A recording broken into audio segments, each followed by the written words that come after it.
Assalamualaikum warahmatullahi wabarakatuh. Apa kabar semuanya? Alhamdulillah. Hari ini kita akan mempelajari materi tentang penyebaran Islam di Indonesia. Buka kurung, metode dakwah Islam oleh Wali Songo di Tanah Jawa. Sebelum memulai materi hari ini, kita membaca doa bersama dulu ya. Berdoa mulai. Selesai.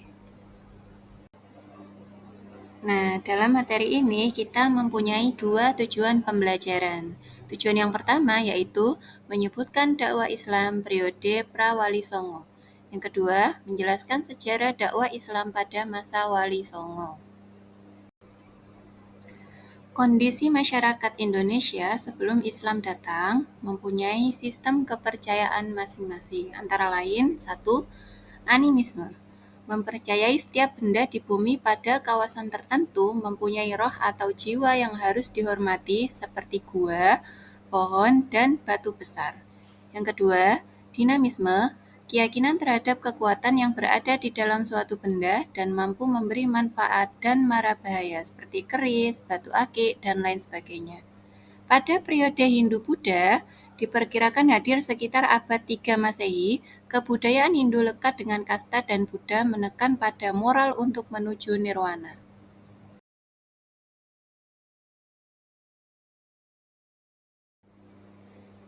Islam masuk ke Indonesia sekitar abad ke-13 melalui perdagangan.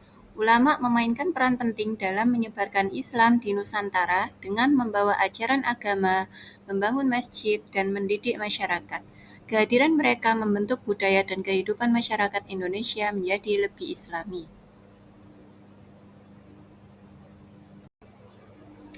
Latar belakang sejarah penyebaran Islam di Nusantara melalui 3 hal. Yang pertama, perdagangan.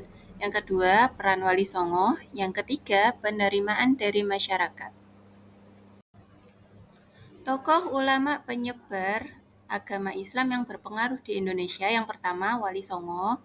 Kedua, Syekh Yusuf Al-Makassari. Yang ketiga, Syekh Burhanuddin. Yang keempat, Syekh Nurjati.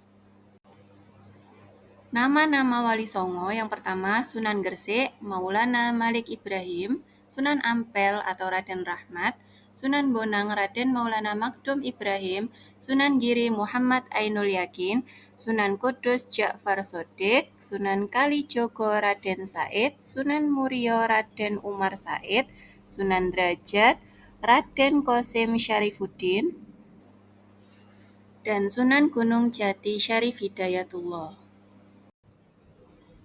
Di Tanah Jawa, Wali Songo melakukan penyebaran Islam melalui metode dakwah, pendidikan, dan seni budaya. Adapun kontribusi ulama atau Wali Songo dalam memperkenalkan Islam kepada masyarakat Indonesia, di bidang pendidikan, mendirikan pesantren dan lembaga pendidikan untuk mengajarkan Islam kepada masyarakat. Yang kedua, di bidang dakwah, melakukan dakwah dengan cara yang mudah diterima masyarakat seperti melalui syair, lagu, dan cerita rakyat. Yang ketiga, membangun masjid yang menjadi pusat kegiatan keagamaan dan sosial masyarakat, tempat berkumpul, beribadah, dan juga belajar.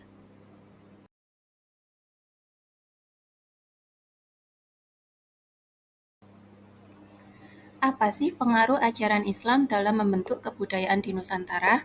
Yang pertama, di bidang seni dan budaya, Islam menginspirasi seni dan budaya seperti pada seni kaligrafi, arsitektur masjid, dan musik Islami. Di bidang sastra, sangat berkembang pesat menghasilkan karya-karya sastra bertema religius.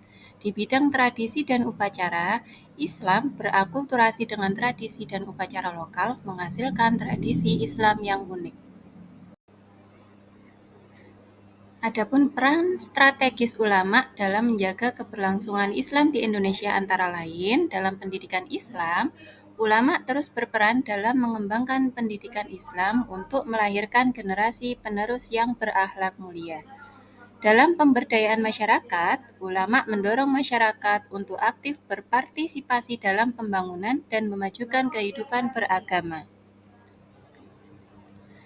Selanjutnya, memperjuangkan keadilan.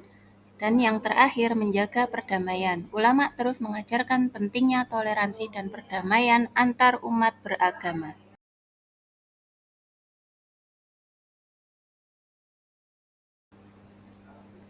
Kesimpulan materi pada hari ini yaitu perjuangan para ulama dalam menyebarkan Islam di Indonesia memberikan pelajaran berharga tentang pentingnya kesabaran, toleransi, dan ketekunan dalam menyebarkan kebaikan. Semangat mereka menjadi inspirasi bagi generasi penerus untuk terus menjaga dan mewujudkan nilai-nilai Islam. Sekian materi tentang penyebaran Islam di Nusantara. Kurang lebihnya, Ibu mohon maaf. Assalamualaikum warahmatullahi wabarakatuh.